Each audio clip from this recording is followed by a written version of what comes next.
Hello everyone, welcome to my channel the motivational journey.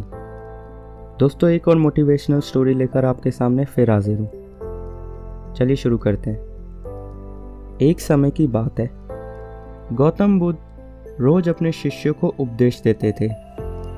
Buddha के प्रवचन सुनने शिष्यों के साथ अन्य लोग भी पहुँचते थे। एक दिन जब बुद्ध प्रवचन दे रहे थे, तभी एक व्यक्ति पहुंचा और वह बोला कि मैं आपसे बहुत सारे प्रश्न पूछना चाहता हूं। मेरा मन बहुत अशांत है। कृपया मेरे प्रश्नों के उत्तर दें ताकि मेरा मन शांत हो सके। बुद्ध ने उससे कहा कि मैं तुम्हारे प्रश्नों के उत्तर ज़रूर दूंगा, लेकिन तुम्हें 1 साल तक मौन धारण करना होगा। 1 साल के बाद तुम जो भी पूछोगे तुम्हें उसका उत्तर जरूर मिल जाएगा। उस व्यक्ति ने कहा कि 1 साल बाद आप मेरे प्रश्नों के अवश्य उत्तर देंगे या नहीं।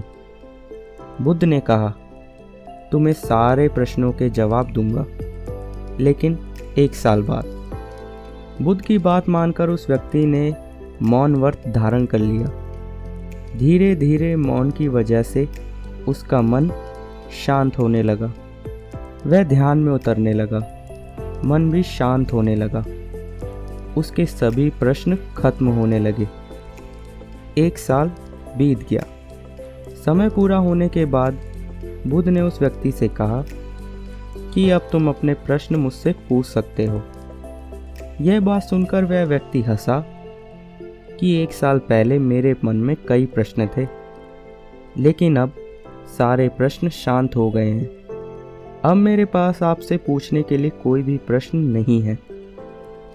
इसके जवाब में बुद्ध ने उस व्यक्ति से कहा कि जब तक हमारा मन अशांत होता है, मन में ढेरों प्रश्न उठते रहते हैं। उसकी परेशानियां बनी रहती हैं। अज्ञान और भ्रम की वजह से हमारा मन प्रश्नों के उत्तर तक पहुंच नहीं पाता। कुछ समय मौन धारण करके हम हालातों को समझेंगे तो सारे प्रश्न अपने आप ही हल हो जाएंगे। मन शांत हो जाता है तो सभी प्रश्न खत्म हो जाते हैं। सारी चीज़ें हम आसानी से समझने लगते हैं और जीवन में सुख शांति मिल जाती है। तथा जिन प्रश्नों को हम परेशानियां समझ रहे थे, वो दरअसल परेशानियां होती ही नहीं हैं। सिर्फ ज़रूरत है अपने भीतर झांकने की। दोस्तों, उम्मीद करता हूँ आपको ये कहानी पसंद आई होगी। मिलता हूँ आपसे एक और प्रेरणादायी कहानी के साथ। तब तक के लिए be positive, be motivated and stay safe. Good bye.